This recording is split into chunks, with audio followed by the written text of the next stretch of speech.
Jenazah pemimpin Hizbullah yang tewas akibat serangan Israel, Hasan Nasrallah, akhirnya ditemukan. Siapa Hasan Nasrallah dan apakah kematian Hasan ini membuat konflik antara Hizbullah dan Israel semakin meluas?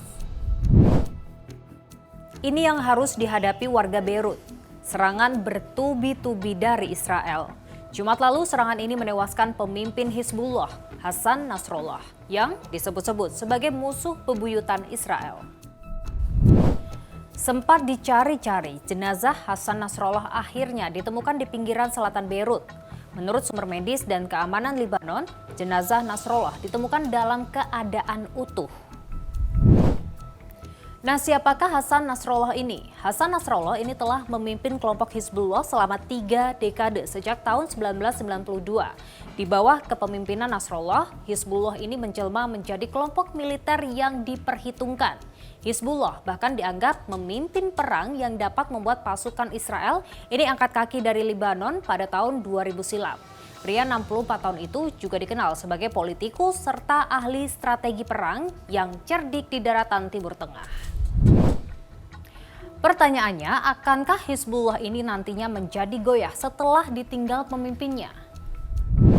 Jadi dengan melakukan operasi pembunuhan atas pemimpin-pemimpin kelompok proksi Iran itu tidak membuat mereka semakin gentar ya, tetapi justru ya membuat mereka semakin kuat ya melakukan perlawanan sebagai aksi balasan ya apa yang dilakukan oleh Israel. Jadi kita juga akan lihat sejauh mana kekuatan persenjataan yang dimiliki oleh Hizbullah dalam rangka untuk melakukan serangan-serangan balasan. Dan Israel sendiri kan juga tidak bisa memprediksi sebenarnya sebesar apa kekuatan Hizbullah ya, apalagi Hizbullah sendiri itu dibantu oleh Iran, dan di belakang Iran kan juga ada Rusia dan juga Cina ya yang selalu memberikan dukungan terhadap kelompok ini.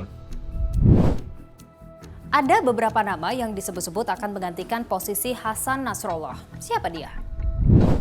Yang pertama itu ada namanya Hashim Shafiuddin. Ini ketua Dewan Eksekutif Hizbullah yang juga anggota Dewan Syuro Hizbullah, dan bahkan dia ini sepupunya Hasan Nasrallah.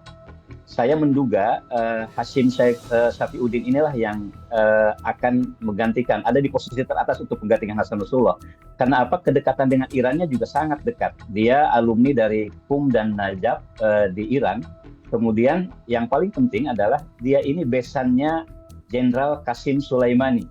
Jenderal Qasim Soleimani kita ingat adalah seorang jenderal tertinggi di Iran yang dibunuh oleh Amerika pada tahun 2020 ketika berada di Baghdad, Irak ya.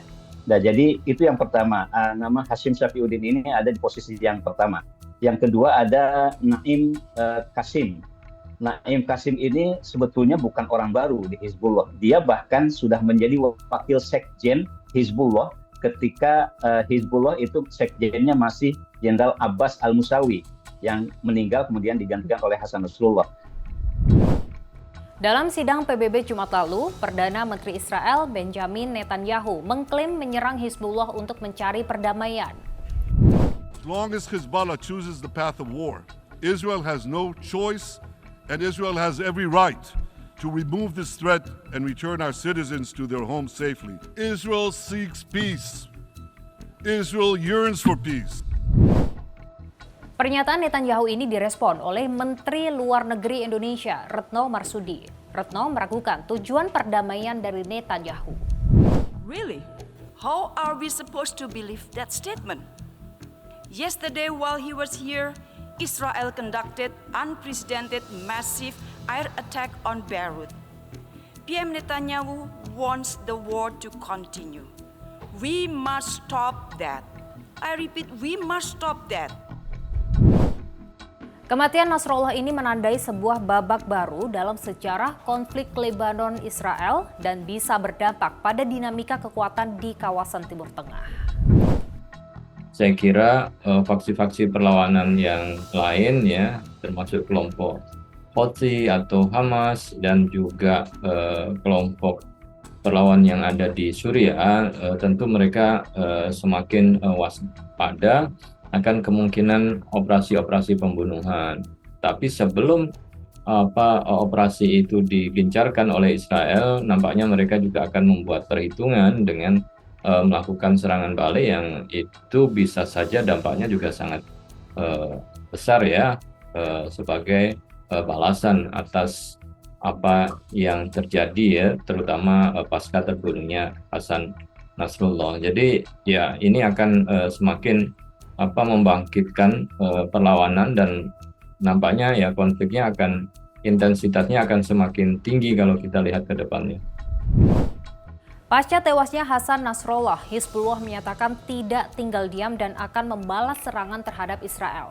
Dampaknya, lagi-lagi konflik di Timur Tengah kian tak berujung.